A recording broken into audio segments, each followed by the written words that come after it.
Hello, everyone. Can I get your attention, please? Hello.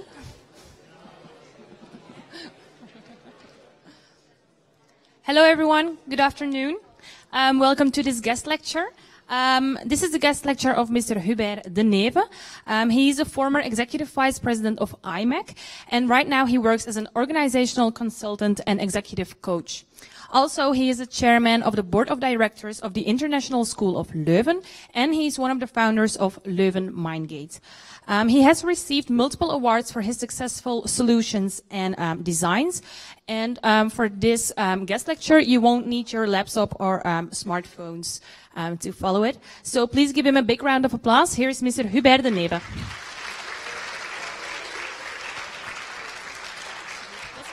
Thank you. Thank you. Good afternoon, everyone. With such an introduction, what can I say? Yeah. What I will try to talk to you about is about my experience of working in knowledge organizations in an international context. Because we realized recently that the challenge for the future for finding the appropriate talent is to go international. At IMEC, where I was responsible for talent management, the last years, over 50% of all hires came from abroad. And we hired roughly 250 to 300 new employees every single year. Over 50% comes from abroad. And this is a new reality that we are facing. And hiring people from abroad is not only an issue of finding the people, recruiting the people, getting them on board. There is much more to do about it. It's about building a complete ecosystem for international talent. And that's the subject I want to address today. What is such an international ecosystem? How do we diagnose it? How do we approach it? What can we do about it to make it work in a talent organization, in a knowledge organization? So this presentation will be about these three topics. If people from abroad come to Belgium, come to Leuven, want to join an institution, an organization here in our region, what are their needs? Should we consider them as regular employees, just as everyone here in the region? Or is there something special with people coming from abroad? What are their needs? Second, if we want to develop a program then that is addressing those needs, how should such a program look like? I won't describe all single practical measures that can be taken, but I will try to address a vision of international talent management, how it can look like. And finally, I want to address a bit more, well, you can call it a bit more a philosophical point of view, but talent per se and managing talent, what is it all about? Yeah. How should we really approach it? What is our vision or mission in talent management? And I call it a new equation, the equation of passion multiplied with excellence. And I will try to explain it later on in this talk. Let's start with needs of international talent and their families.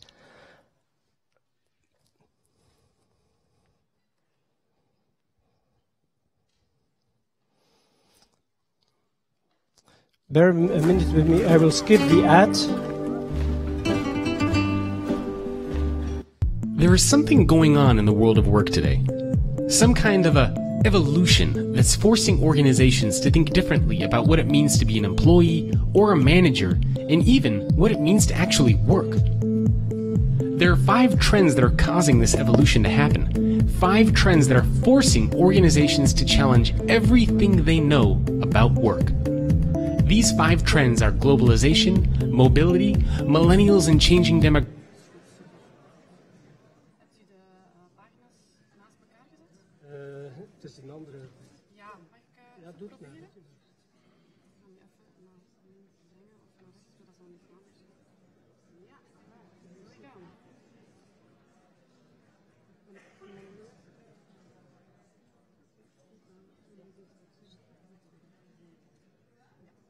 Something going on in the world of work today. Some kind of a evolution that's forcing organizations to think differently about what it means to be an employee or a manager, and even what it means to actually work. There are 5 trends that are causing this evolution to happen. 5 trends that are forcing organizations to challenge everything they know about work. These 5 trends are globalization, mobility, millennials and changing demographics, new behaviors, and technology. Globalization is causing the world to become like one giant city. The language that you speak, the culture that you subscribe to, the currency that you transact in, and where you are physically located are all starting to matter much less. This means that organizations can tap into talent anywhere in the world. Mobility is allowing us to stay connected to people and information anytime, anywhere, and on any device. This means that work is no longer a place you go to, it's something that you carry with you in your pocket wherever you are. Millennials are expected to comprise 50% of the workforce by 2020 and 75% of the workforce by 2025. Millennials are digital natives that expect and want to work in ways that reflect the year we live in. Most people live in 2015, but work at companies that operate like they are in 1975. Although millennials are driving enormous organizational change, it's important to remember that the future employee is anyone that is changing their behavior and mindset to adapt to the changing workforce. This means it doesn't matter if that person is 22 or 62. New behaviors are rapidly entering our organizations. For example, we are all comfortable living a more public life. We share our thoughts in blogs, post reviews on Yelp, have our entire professional history on LinkedIn, share pictures on Instagram, rant on Twitter, and engage in open conversations on Facebook. In fact, virtually every aspect of business behavior has changed, including the way we share, communicate, collaborate, teach, learn, find information, access technology, and create content. This is forcing organizations to fundamentally rethink and reimagine the way we work. Technologies such as big data, wearable devices, collaboration platforms, the Internet of Things, and cloud computing are enabling us to work in new ways while keeping us more engaged and productive. In the future of work, technology is the central nervous system of the organization that enables everything else to function. Together, these 5 trends, combined with an unprecedented war for talent, is forcing organizations to shift their mentality from creating a place where they assume employees need to work there to creating an environment where employees want to work there. When we think about the future of work, the organizations that can most effectively make this shift from need to want are the ones who will be able to attract and retain top talent. This means that if your organization doesn't think about and plan for the future of work, then your organization will have no future.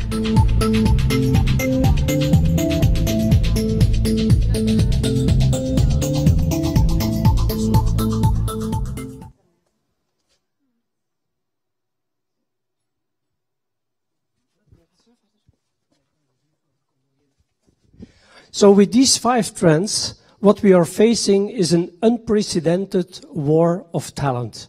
The war of talent which is really heavily going on today.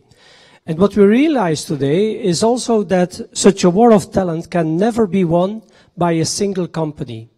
More and more we see at global level that companies, organizations, knowledge institutes are joining their forces together also with cities. And that they try to combine their strengths, a city, a region, a university, a knowledge organization, that they try to combine their strengths into what is called an ecosystem. And exactly the same is happening here in Leuven. In Leuven we are seeing that we are combining our strengths in a number of areas. Here in Leuven, there are more than 150 different nationalities. people working here in our organizations, not only at university, but in many organizations. What actually do they need when they come to Leuven? What are their challenges? What are their difficulties? Our experience tells us that their needs, their difficulties that they are facing are huge and very, very diverse. Their needs go about, shall we find a daycare center for our children? What kind of a house can we find here? What are the prices? What about contracts for housing? The administration is difficult. The immigration is difficult. Healthcare systems is so typical for Belgium. A name like a mutualiteit, never heard of it in other countries. All those very practical things are giving huge challenges to international people, international talent. And that was the reason why a couple of years ago a study was started here in the region to investigate, to gather, to have an idea of those needs of international talent. And we try to combine the search for those needs in a simple model. Needs of people can be linked to their job. How can they prepare for a job when they come over to here? What should they know about their job? But it's also related to their family. What are the needs of the family, the spouse, the children, sometimes even grandparents in particular cultures where family bonds are very strong. And there is also a needs that are linked to being here in the region, living in the Leuven area, and how to get integrated in the local community. The approach of the study was that all those areas that you see here were addressed. So it was about the things like employment, career development, what possibilities do I have, about relocation, moving over here, finding a house, administration, registration, immigration, healthcare, social security, taxes, the language issues here living in the area, integration social and culturally, and education and care for children.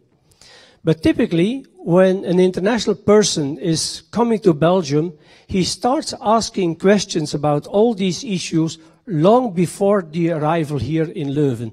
So it starts with many questions before people move over to a region. They have difficulties when they come here. The day they arrive in the Leuven railway station or in Zaventem airport, the first thing they ask is, where should I go? Do I have a house? Where is the municipality? Where is the stadhuis? Yeah, word I never heard of. Things that are typical at arrival. Yeah, how do I find my way? And once the honeymoon is over, after the arrival, when the first months are over, new needs, new topics pop up. Typically, when we think about international talent, we focus on what is called the job holder, the person who is coming here to work. But very often we forget about the relatives, the spouse, the partner, the husband, the wife, the children, babies, but maybe even sometimes students, yeah, with different situations, different needs that come together. What did we learn about it? Well, we addressed over 4,000 international people here in the Leuven area. The study was conducted in 2016. There were 24 organizations involved, and about 40% of the addressed people responded. Already that figure showed very clearly that we were addressing a topic of big importance. If you send out surveys and you get a response rate of 40%, you can say that the survey is really a bullseye hit. First of all, where do those people expect support? And what we learned is that in almost every single area that was addressed in the survey, there was a big need for support. Whether it was about social security, pre-move information, administration, housing, relocation, up to partner search, job search. Jobs for partners, who are very often forgotten. It was not as important as the job holder issues that were on top of it, but nevertheless, still 50% of the international people coming to Leuven were expecting a bit of support for the partner to find a meaningful activity, a job or a volunteering activity. We then asked how much support actually did you get when you came here to Leuven. And you see that the response rates were significantly lower, that the amount of support, the satisfaction with the support that people received over here was quite lower. And if we compare the two bars, the two types of groups of bars, then you see clearly where the gaps are. There are clear gaps in support for international people, where very often cities, organizations, university is offering support, but not to all the needs that are addressed. And the prime gap that was discovered was the complete absence of support to spouses. Spouses who are here together with an international co-worker, an international employee, very often after 6 months start to roll their fingers, to really ask themselves, what should I do? My husband or my wife is going to work, the children are in the daycare, and for myself, there is no meaningful activity giving meaning to my personal life as a person. Beyond that, of course, there were several topics that I won't address here in detail, but a lot of the topics also where improvement was possible. And to give you a very simple example, the city of Leuven is very eager to welcome international talent in the region. But can you imagine that until a year ago, not one single page on the website was in English? All information was only available in Dutch. And it was caused by, can you say, well, silly people, but it was really a belief that the law in Belgium, the legislation in Flanders, was in that way that it was mandatory to post all information in Dutch, which is true. But there is never in the law a stipulation that it should only be in Dutch, that it should only be in one language. And of course, for those who are here from Belgium, we know the sensitivities of languages in our country. If we start translate all that information into French, politicians will start protesting against it. They will accept it a bit more in English. There is a shift going on, but since a year ago, at least, some of the information is already available in English. The second important part of the study was, what are companies doing in support of those international talents? And you see the same schedule, the same framework that was used. And if we collected all the initiatives, all the efforts that companies were doing, organizations were doing to support their employees, well, you see a lot of them. Pre-arrival, at arrival, and a few post-arrival. The focus was mainly on pre-arrival and at arrival. If we look on the other hand, what was available to the family, that was very limited. There is not much focus in companies and organizations to partners and families of international talent. So that's the second major element of improvement that is needed. So companies indeed are focusing on international talent, pre-arrival and at their arrival, but they're mainly focusing on the job holder, the person that is coming to work in the organization. Much less focus on the family, on the spouses. And of course, in Leuven, in Flanders in general, we have a lot of SMEs, small and medium-sized organizations. And what was striking that in those SMEs, almost no focus, no effort was available for international people. Although there was a clear need, they didn't have the resources, no full-time equivalents available for international management. The city itself offered quite a lot of things, but first of all in Dutch, and second, it was international, but on a different audience. It was striking to see that a city like Leuven, for instance, is doing a huge amount of things, is taking hundreds of initiatives to support immigrants, to support people coming from abroad. But their focus is on refugees, on economical immigrants, on what I would call vulnerable people. And for instance, they offered integration courses to immigrants, but that same course was available to a top specialist in nanotechnology coming from IBM in the United States. And you can imagine that for those people, it is not evident to sit in the class together with refugees from Africa. Not that it's a social issue, but there is a cultural barrier between those people. And so immigration should be much more focused, much more differentiated towards different target groups in the region.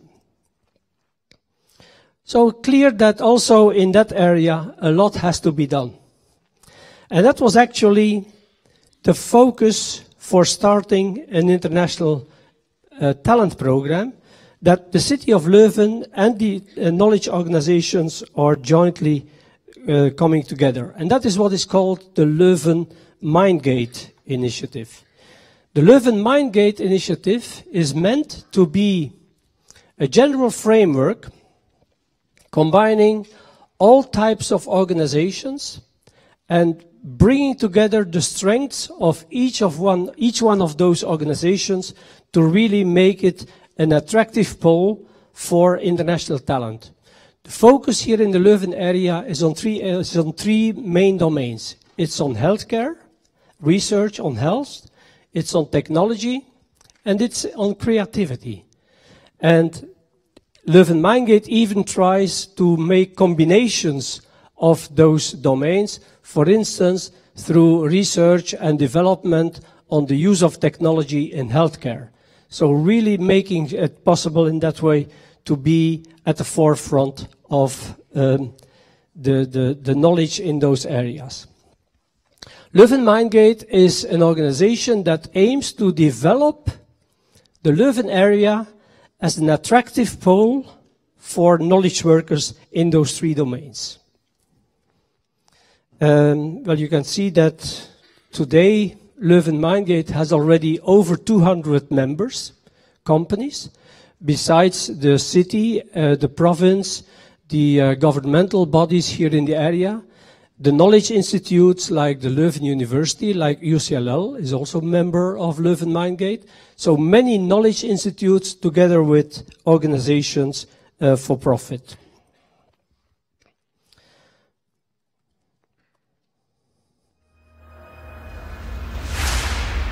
Welcome to Leuven Mindgate, situated in the heart of Europe, near Brussels, Belgium.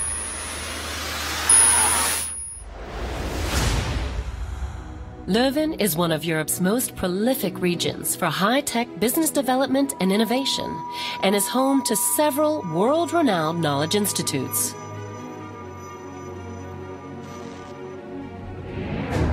Leuven's innovative companies, technology platforms, and knowledge institutes closely interact, generating a unique ecosystem with a strong track record in health, high-tech, and creativity. The region's favorable climate for knowledge-driven entrepreneurship has resulted in a dense network of high-tech companies in and around Leuven.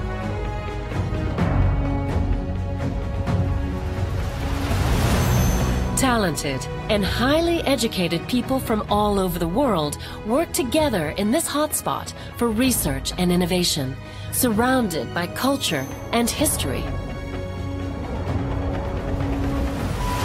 154 nationalities living in Leuven, the city has a distinctly international flavor. It is home to the University of Leuven, one of the oldest and most renowned universities in Europe. And the fast-growing International School of Leuven is educating the next generation of talented people. Leuven Mindgate is a welcoming place to live, study, and work, with great business, investment, and collaboration opportunities. And it just so happens to be the hometown of Stella Artois. Welcome to Leuven Mindgate.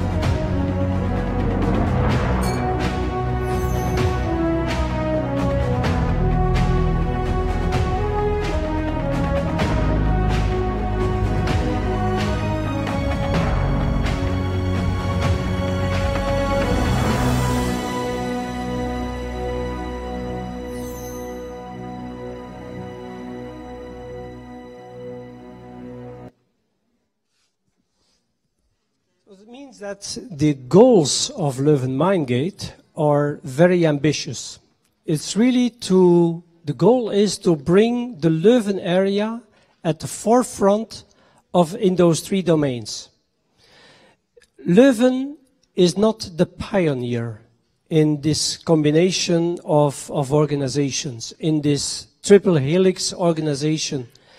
Leuven is definitely not the example or the best in class today.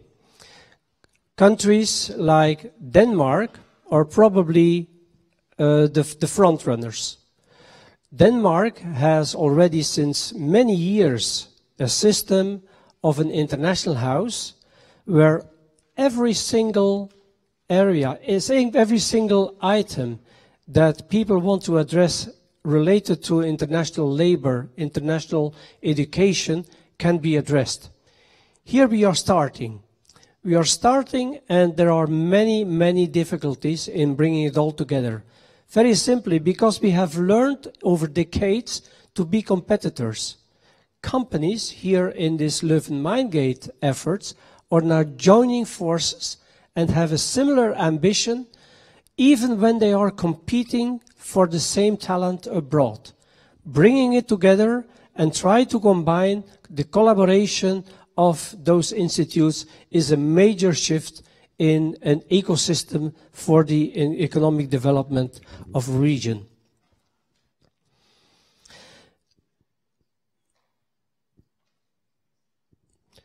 Based on those study that was addressed, that I showed a couple of results, the Leuven Mindgate initiative came up with what is called a 10-point program. 10 things that should be solved, problems that should be solved related to international employment. And the first one is very obvious. All relevant information must be available at fingertips on the website. Seems very simple, but at fingertips means also that the information must be easy to understand. I don't know if you can imagine for somebody coming from abroad to understand the educational system in Belgium. Simply by the question, I have a daughter, I have a son who wants to go to the elementary school, to primary school.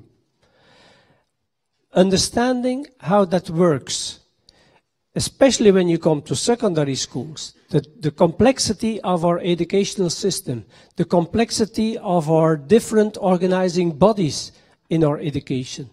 If you have to explain all that information on a website, it's endless. It's extremely difficult. It's even difficult to explain it in Dutch, to have a single source of information. The same applies to healthcare, how healthcare is organized. A family doctor, een huisdokter, is a common phenomenon for us, but how do you choose one? And are doctors available who have the capability of helping me in my own language, whether it is Chinese or English or Arab, What are the people that are available to me? All that information should be readily available for people coming here. Number one. Second important thing, it's hard to believe how complex and how difficult it is for foreigners when they arrive here in Belgium. The first thing they hear, you should go to another office. And if you go to that office, well, you can partly be helped over here, but there is another issue, and there you have to go to another office. Maybe it's in Brussels, if it's not available in Leuven. That complexity, how to get my administration, my immigration papers in order, in the right order, before I arrive. Do I need a visa, a labor card? What kind of a card? How do I obtain that card? What about the obligations for having a proper housing for my family? All that information should be easily available, and people should not be sent from one place to another. Third one, if you want to move abroad, you have to find a house. It's almost impossible to find an appropriate house for yourself, for your family, from a distance. Housing is something that takes time. And it takes time, and people should be helped. Also in reading a contract for a house. You all, as a student, you have an experience of signing a contract for your student room, your cot. Well, what we call the small letters, the small sentences, the small conditions in your contract. It's very hard to understand them, let alone if you come from abroad to understand it all. Once you are here in the Leuven area, other things should be done. A tailor-made integration program. An integration program that makes it easier for me and more comfortable to live in the Leuven city. And there's lots of things that are hard to understand. The political system, but also how the garbage system is working here. What is the difference between a blue sack and a pink sack? Which should be used for what? Where do I get those garbage sacks? All the small things, but also very important questions about the system in this country. That's what makes integration important. If you are in Leuven, people very often come with the question, are there other people with my nationality living here? For the Chinese people, that's not an issue. They have a natural tendency to group together, to find each other, to share their addresses. They have websites, they join very easily. But other countries people from other countries find it extremely difficult even to leave their house to go and find somebody in a similar situation as themselves. Even many Asian people are very lonely in their homes, without contacts even with people in a similar situation. Building an international community is definitely something that is needed. But there is more. There is also the integration in the area where you live, with your neighbors, with Flemish people, with people from your area. That's even more difficult to understand the traditions, the cultural habits, the behaviors that are typical here in Flanders. A very important area of support is this integration area. Other topics, education. Many international people come to Leuven for a limited period of time. They usually start with an ambition of staying here 2, maybe 3 years. And we will see. We will see if it's interesting for me, for my family to stay. And if my family wants to stay, or if my family does not want to stay, what kind of education should be found for my children? If somebody really has an international career, moving from Asia to the United States, to Canada, to Australia, passing through Leuven for a couple of years, those people are looking for international education. Education that the transition from one country to another makes it easy. And that's exactly the way international curricula are built. Those curricula are built in such a way that transitions from one country to another are made easy. That those programs are well known. That's the Cambridge program is one of those programs. It started with international organizations like Shell and IBM, who designed those programs so that their international employees easily could move from one country to another. Here in the Leuven area, there is not much international education. It's mainly in Brussels, but it's extremely expensive. And that's one of the reasons why Leuven also decided to organize an international school, who is here in the building a bit further, an international school that is at an affordable price. Yeah? An organization even that is supported by the organizations from the Leuven area, not only the city, but also the companies and organizations. Heavily overlooked, the problem for the spouse, the problem for the partner, to find a relevant, a significant activity, meaningful, which gives meaningfulness to one's own life. People are not born to sit at home. People are not born for waiting for their husband, their partner, to come home from a job. People want meaningful activities. Spouses want meaningful activities. It is known today that over 50% of the people that leave Leuven for family reasons are due to the fact that the spouse, that the partner does not have a meaningful activity, a meaningful job. For many of them, it's even not possible to find an appropriate job because they don't have a labor card. They don't have a permission for finding a paid job. But even for those people, they are eager to be involved in meaningful voluntary activities, at least to give meaning to their own life. A problem that is heavily overlooked in most organizations and that definitely should find a solution. Those are the 8 activity areas where Leuven Mindgate wants to be active to make an ecosystem for internationals that is addressing their needs. But there are 2 additional conditions, 2 essentials that are on top of that. The first one is all those topics, all those issues, all those problems are so diverse that it's difficult for people to find their way in the Leuven area where those problems can be addressed. It's even difficult for us who are born and who are living here in Flanders and know the system already pretty good. Let alone for internationals, it's extremely difficult. So that's why Leuven decided to set up a one-stop shop, a so-called international house. An international house where all those issues can be addressed.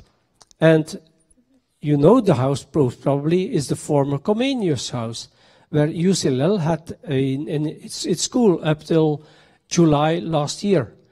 It will be refurbished, it will be completely renovated as an international center for international talent. And finally, we must find a solution for the small and medium-sized companies who don't have the resources to address and support all their international talent. This is a very difficult one because it requires collaboration between organizations over the frontiers of the organizations and collaborate in a non-competitive way, but it's an effort that is ongoing. And for those who do not remember the house, yeah, sounds familiar or looks familiar to most of you, I believe. Okay, a number of things have Just to give an example of what one company is doing, what the company I worked for is doing in this area, many initiatives, but based on the study, on the survey and the gaps that we identified, we decided to add a couple of simple measures to support internationals. And to give you one simple example, for housing. How can you find an appropriate house when you still are abroad?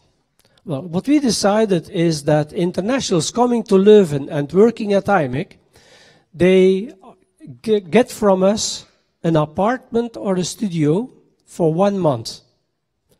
And that gives them the opportunity to have 1 month arriving in Leuven to find a house.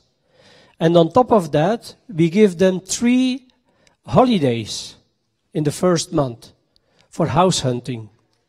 So simply the time, the space to find a solution that is linked to their needs. Just a simple example, but it's those kind of initiatives that should be organized. This does not mean that all the problems are solved. Internationals are highly talented people. They are selected on severe criteria. They are heavily wanted in our organizations, but they have to be managed in an appropriate way. And it's not an easy one. And we call it a strategy based on passion for talent. IMEC is a typical example of such an international community. It's an organization with today over 3,000 employees. Until a couple of years ago, it was still at 2,500. But the nationalities are over 70. So meaning that on the campus in Heverlee, over 70 different nationalities are available on one site. Yeah, quite a challenge. How should we address that? Well, first of all, we have to realize or be aware that IMEC is a knowledge organization. It's a real knowledge organization. What does it mean to be a knowledge organization?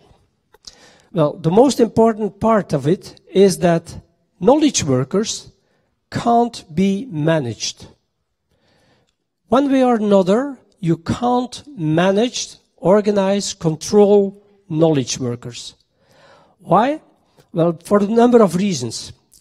It's very well described in this book of Mathieu Wegeman. Because first of all, there is good news. The good news of knowledge workers is that they are passionate about their job. They love their job. They are really passionate. But the bad news of passion is that it can fade out. Passion is very hard to get it lasted. It fades out. It's a bit like in love. It's the difference between love that stays and passion that fades. That difference is also important in knowledge and in talent management. And there is even more bad news. It is known that professionals who are not manageable per se, that they lose their passion the more we impose rules and procedures to them. If we want to get talented people organized by rules and procedures, it ruins their passion. On the contrary, there is also good news that the energy level of a knowledge worker correlates with the possibility to identify oneself with the mission, the vision of an organization. What is the organization striving for? How much appeal is going out of the ambition of an organization? Let's go a bit more in detail. IMEC is an organization. That means that all those procedures, techniques, tactics, all those instruments are imposed on our employees. It's no way to escape from it. That means that we have task procedures. People have to write their time in the system. If they want a day of vacation, they have to send in a request. There are budget sheets. All those procedures are what we call passion killers. And they all are available in the company. But at the same time, IMEC is a research institute with a very ambitious vision. And what we know is that professionals, knowledge workers, are highly motivated if they are working in an organization with a strong ambition. And it's a bit what Antoine de Saint-Exupéry was writing in his book. If you want to build a ship, don't drum up the man to gather wood. Divide the work and give orders. Instead, teach them to yearn for the vast and endless sea. It's about the vision, the inspiration that comes out of the vision of a company. And at IMEC is doing research in nanotechnology. Technology that is aimed at building a sustainable future. All that technology is about lifestyle, about smart city, technology for helping the aging society. It's about energy solutions for the global warming. It's about mobile access, energy storage. It's about mobility. All those sustainable goals that were so important and so ambitious, that's what IMEC is going for. And that's why IMEC has designed its vision as our aim is to shape the future. And that future is really how to use nano-enabled solutions that allow people to have a better life in a sustainable society. It's this kind of appeal that comes out of a vision, of an ambition of a company that is of utmost importance for knowledge workers. Second element, the new equation of work. What do we mean by that? It's about a multiplication of two factors, passion and excellence. Let me try to explain that. This is how we usually see the role of the importance of management and of human resources. You can, here at the bottom, put any label, any name of any organization. But the ambition is that all employees, all people that work in that organization, that they are aligned. And that we put all their noses in the same direction.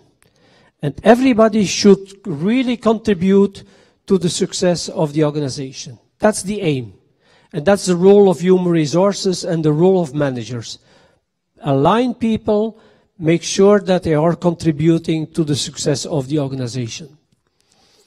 With knowledge workers, however, we know that this alone is not working. Knowledge workers are autonomous people, and they have their own ambition. We may consider them as the company Me Incorporated, La Société Anonyme Moi. Yeah. That is a knowledge worker, a person who has autonomy and who wants his own dreams to be realized. That's what you all want as knowledge people. You have your own ambition to be successful in your life. And so what you see at the top of your ambition is your personal definition of individual success. And maybe it's not only individual, it can be related to another person, to a family, to a friend, whatever, but it's a personal ambition. Meaning that if we have the ambition to align all the people in a company, we have to be aware that other people have another ambition. And that we hope at least that those two cross.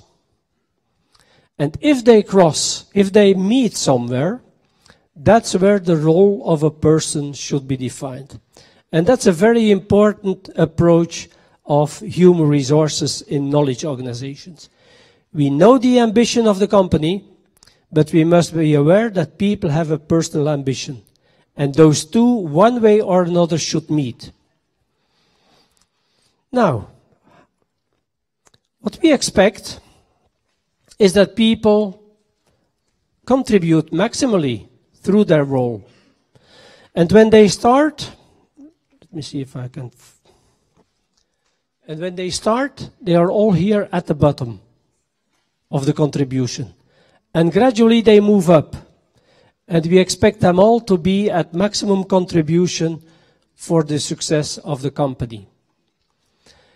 Each one of you can define for him or herself where he or she is at that ladder in contributing to the company. But the same approach must be seen the other way. We all want to be there. We are looking for maximum satisfaction of our personal wishes and needs. And nobody wants to be there at the bottom of satisfaction. So in that role, there is constant a dual evaluation made by knowledge workers. Where am I in my contribution to the organization? And where am I in my personal satisfaction towards my own values, my own needs? And suppose for a while that both answers are very positive. You contribute maximally to the success of your organization and you feel really satisfied for your personal needs. That's what we call engaged people. That's where we want talent, passionate talent to be. At the top, at the apex of both dimensions. But suppose for a while that you feel yourself in that corner. Maximum satisfaction, minimum contribution. Is that possible? Can people be really satisfied without contributing to the organization? Yes, they can. At the first day of their employment. That's when their contribution is still minimal and they are extremely satisfied. That is what is called the honeymooners. People at the start of a new role. But also, there is another category, the hamsters. People that try to hide themselves in the organization without much contribution, but satisfied. Leave me alone, yeah, with my low contribution. But you understand this is a situation that is not sustainable. So one day or another, either the person will go down in satisfaction, because we all want to contribute to an organization. Without contribution, life is no meaningful. So contribution goes down, or people are invited to leave the company and to find another job somewhere else. Suppose that you're there. And maybe that's a reality that is a bit more frequent. People working like hell, contributing maximally to the company, to the organization, but their personal satisfaction is really low, is minimal. What will happen with those people?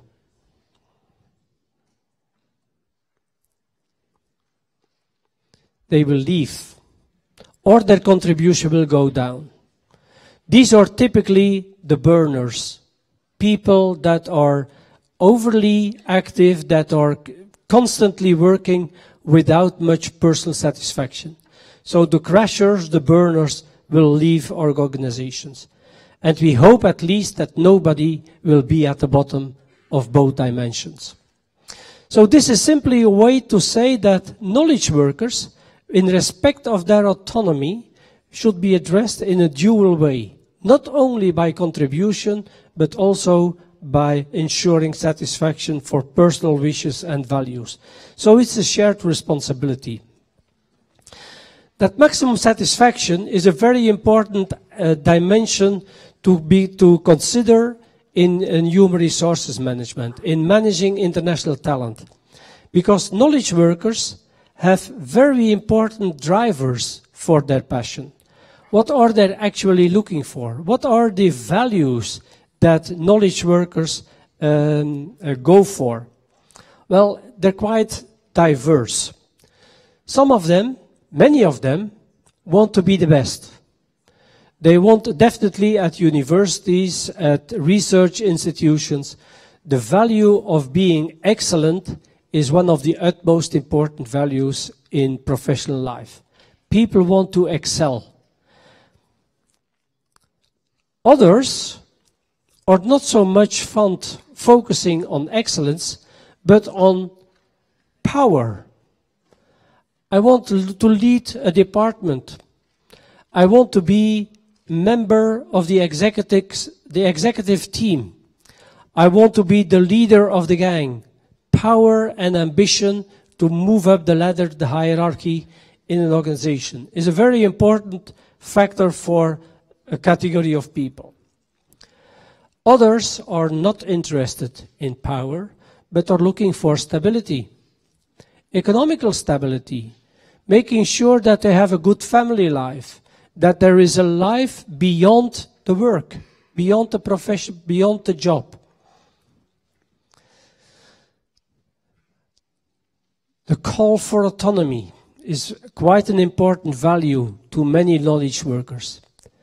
I want to be autonomous in the way I design my role, my job. I want to do it my way, a bit like Frank Sinatra. Others, especially youngsters, younger people, more and more we see that the balance between work and life is a very important driver for their passion. To really find the balance between work and private life. Still others are really happy and productive if they can build an entrepreneurship environment for themselves. Be an entrepreneur, be entrepreneurial in whatever they do.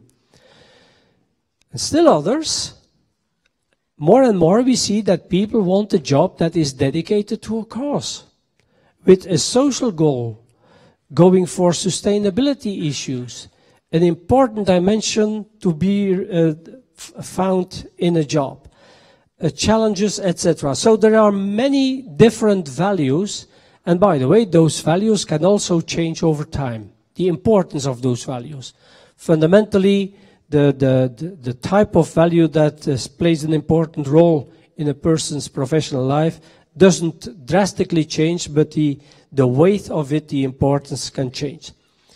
What is important in those approach of values, and we see that more and more human resources strategies are taking those values into account, is that those personal values, one way or another, should be recognized in the values, in the culture of an organization. And that's why also at IMEC we attach a great importance to the 4 fundamental values of the way of doing things in our organization. It's about integrity, about passion for the job, about connectedness, and about excellence. These are also typical things that are monitored regularly in the organization, and what we do it, for instance, is if every 2 years there is an engagement survey where a number of those topics are addressed and measured so that we really can monitor the satisfaction of employees. Does not mean that managing or leading international talent can only be addressed through the criterion of satisfaction, of personal satisfaction. Companies indeed have ambitions. They want to be productive. They want to be successful. So we expect also contributions from employees to those ambitions. And typically, when you look at the handbooks of talent management, you very often see 2 main chapters in talent management. It's about how to attract talented people and how to keep them, how to retain them. Those are the 2 most important topics that we very often see in the handbooks, the guidelines of human resources. How to acquire, how to attract people, and how to retain them. Unfortunately, those are 2 categories of activities that are heavily linked to money. Attracting people is very often through a good salary, to a salary that is higher than the salary or the bonuses that people were getting in their previous employment. Retaining them, the same, it's about retention bonuses, about performance that is rewarded with money. But what we learned is that with knowledge workers, although those two elements, a good salary and bonuses for performance, are important in the sense that it's considered a factor of hygiene, hygienic factors. It's the absence of money that creates dissatisfaction, but it does not create real satisfaction to people. Satisfaction in a job comes from other things, comes from things that really touches the hearts of the people. And so talent management today is not only focusing on those two, but on having people deployed in the appropriate job. A job that is really making the combination of personal satisfaction and contribution to the company. It's about having the opportunity to develop, to grow, to learn, to make a career in an organization, to find new challenges. And it's thirdly about being connected, feeling the connection between what I am doing and the vision, the mission, the ambition of an organization. And it's exactly in the area of sustainable development goals that we see more and more that the motivating power of those goals is coming into play in companies.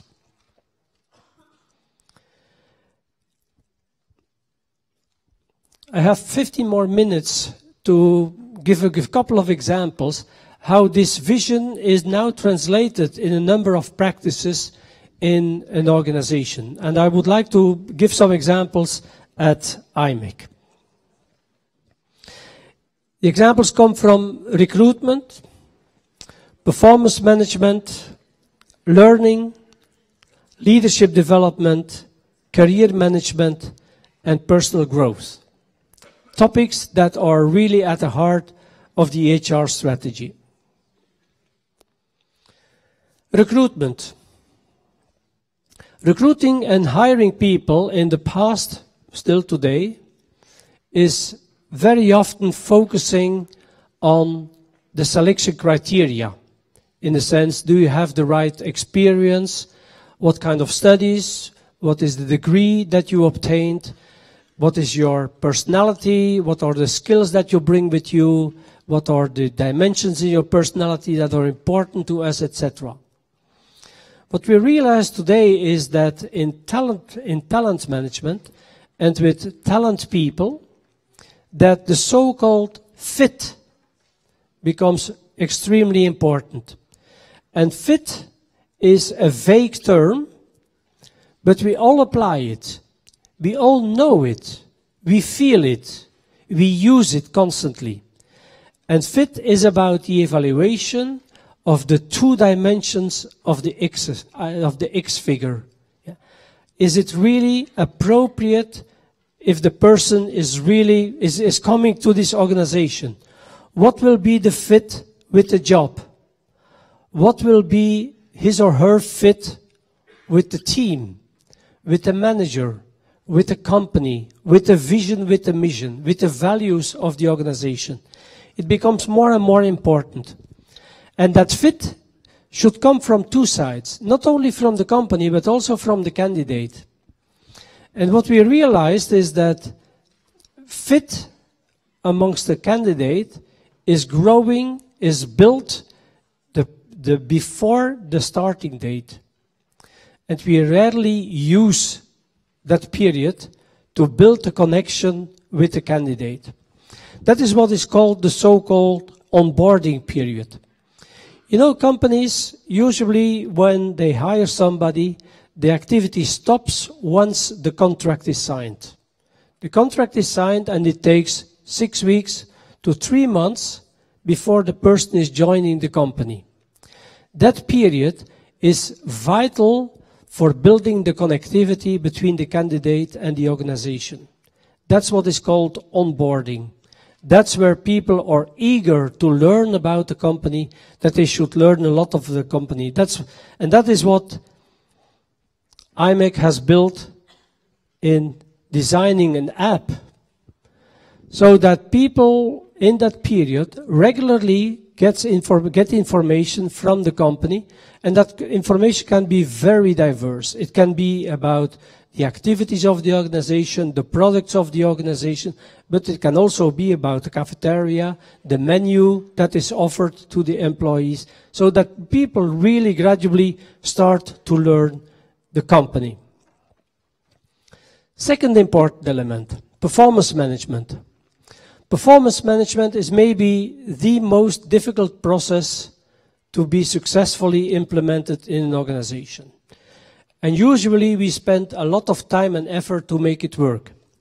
And it starts with every year companies addressing the question, what are the goals that we want to accomplish in this year? And the goals can be financial, they can be about customer intimacy, they can be about operational excellence. There's many categories of goals that can be addressed, especially if we use a balanced scorecard approach. But typically, in performance management, setting those ambitions is done in a process of a cascade. It starts at the top with the ambitious, hairy goals, and then it cascades down over departments, teams, up to the individuals. This is the traditional way of managing performance. And then we monitor it and we evaluate it at the end of the year cycle. This is demotivating, heavily demotivating for knowledge workers. Remember, through the X formula, people want to be autonomous in their role. Knowledge workers value very highly autonomy. So instead of cascading down ambitions and goals, we should learn to do it a bit differently. Let me skip those. And typically, in this approach, there should be a dialogue. There should be a reversed way of defining individual objectives. Knowledge workers are by definition ambitious. Knowledge workers want to be meaningful and significant in an organization. And they want to contribute to the success of the organization. And the best way to do that is ask those people how they see their contribution.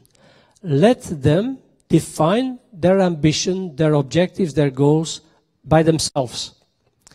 And what we realized, what we saw in this approach, is that in the reversed approach of performance management, the bottom-up approach, that managers start to behave differently.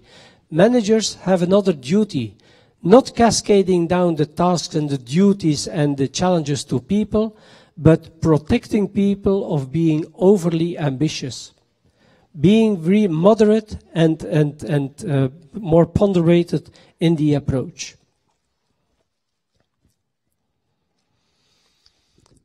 Third practice, extremely important for talent people, it's the opportunity to learn.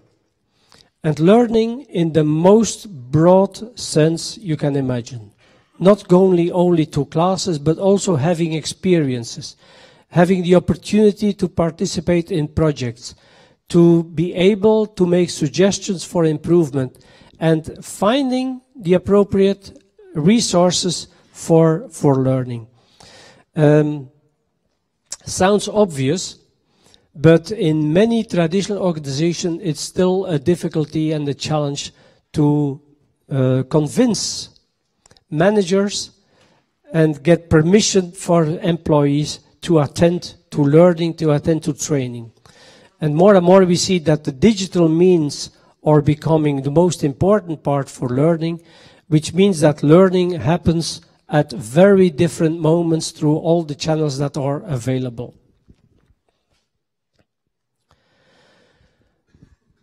Leadership development, a tough one, a very tough one. Because we all believe from ourselves that we are born leaders. People are very often quite happy and feel successful the day they get promoted to become a leader of a team. Even when it's a small team, it feels good to be a leader. But being a leader is very different of being a manager. Being a manager is about organizing work, distributing tasks, providing resources, about controlling progress, about evaluating and rewarding realizations. Leadership is about giving inspiration to people. It's about inspiring people and motivating them to give the very best of their possibilities. And what we see very often is that employees are criticizing their leaders. And have you ever asked yourself how this is possible? People criticizing their managers of being poor leaders, being poor motivators, giving no inspiration to employees, the day they become leader of a team, they receive the similar critics from their employees. So pointing at the people above us is a common practice in all companies. And it's indeed extremely hard to understand that once you become a leader, that there are pitfalls, that people very often do not remember the day that they were in the trenches, that they had a difficulty with their bosses. Meaning that in leadership development, I won't go into the details, but if we if we base our leadership development on this dual vision of a company and an individual, that the main question to be addressed to leaders is, why on earth should anyone be led by me? Why should anyone be led by me? That's the most difficult question to be answered by leaders. But that's really the heart of leadership development, combining the needs of knowledge workers and the issues of organizations. Career ladders. A very important and difficult process in knowledge organizations. Why? Because a career cannot no longer be defined as a single path throughout a lifetime employment. More and more we realize that there are many possible careers. There are people who are not interested in leadership careers. There are people who want to excel, knowledge workers who want to excel in their domain and have no interest in having other people report to them. They want to collaborate with those people, but they want to, first of all, to excel. So we start to realize that individual contributors are as important as leaders in organizations. But what makes it even more difficult is that orientation for a career changes over time very often. People who are in the middle of their life, having young children, are maybe more interested to go at home on time and have a couple of hours available to play with the children, instead of staying at work and doing all the managerial work beyond the normal duty of a job. So what we see more and more today is that we no longer have to talk of career ladders, whether it's an individual contributor ladder or a managerial ladder, but that people are shifting. And that more and more the difficulty arises of managing careers in a lattice, in a roster, where people can move from one position to another. Complex, not easy, but a challenge. And it means that more and more we see that career development, management development, leadership development is seen as a movement of personal growth. It's much less led by organization than it was in the past. It's much more led by the individual as a personal growth. But what's important is if people want to grow in a career, that we should realize that they have then also the responsibility for it. And it's no longer ask your company what your company is doing for you, but ask yourself what you are doing for your personal growth. And the first thing we found is that in managing personal growth, it requires a positive starting point. People who are looking for personal development, personal growth, in a period of dissatisfaction, it does not work. Personal growth starts from the realization, the awareness that my job today is okay. I like the job I'm doing. I will not grow based on a position of dissatisfaction. Growth starts with the awareness that today is okay. If I want to grow, then my second question is, if today is okay, how will tomorrow be better then? Where can the improvement occur? How will it occur? It's not about removing my dissatisfaction. It's about knowing where things will be better and how they can improve. That means that I have to review a couple of things in that way. First of all, if today is okay, why is it okay? What kind of personal values, what kind of drivers create my current satisfaction in my job? First question.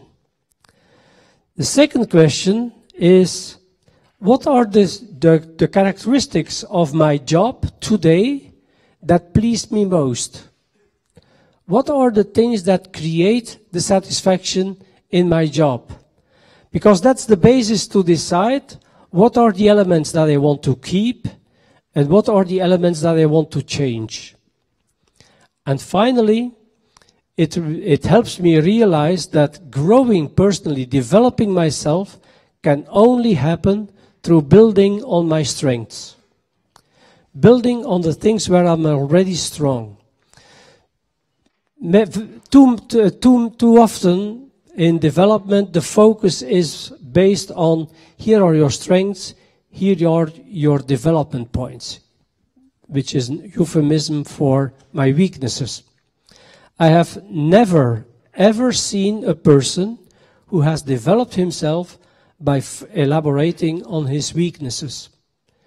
Weaknesses can never be removed. You have to live with them, and you have to realize and become aware how you can pass around, how you can compensate for weaknesses, and mainly it's through other people. Development, success in a career is based on strengths.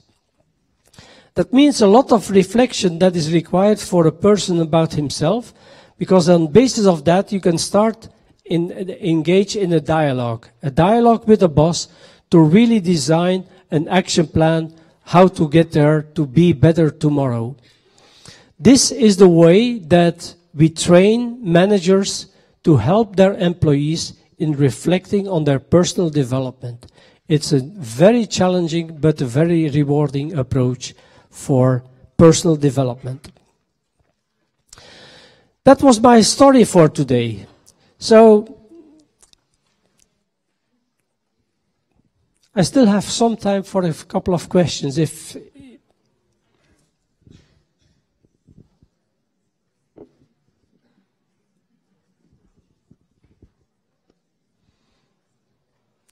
there are no questions, I thank you for your attention and have a nice day.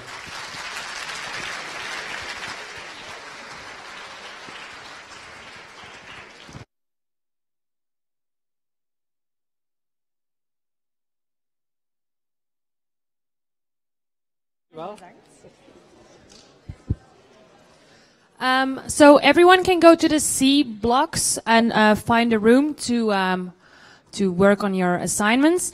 And please send a message to your crew member to let them know where you are so they can find you, etc. Okay? Thank you very much.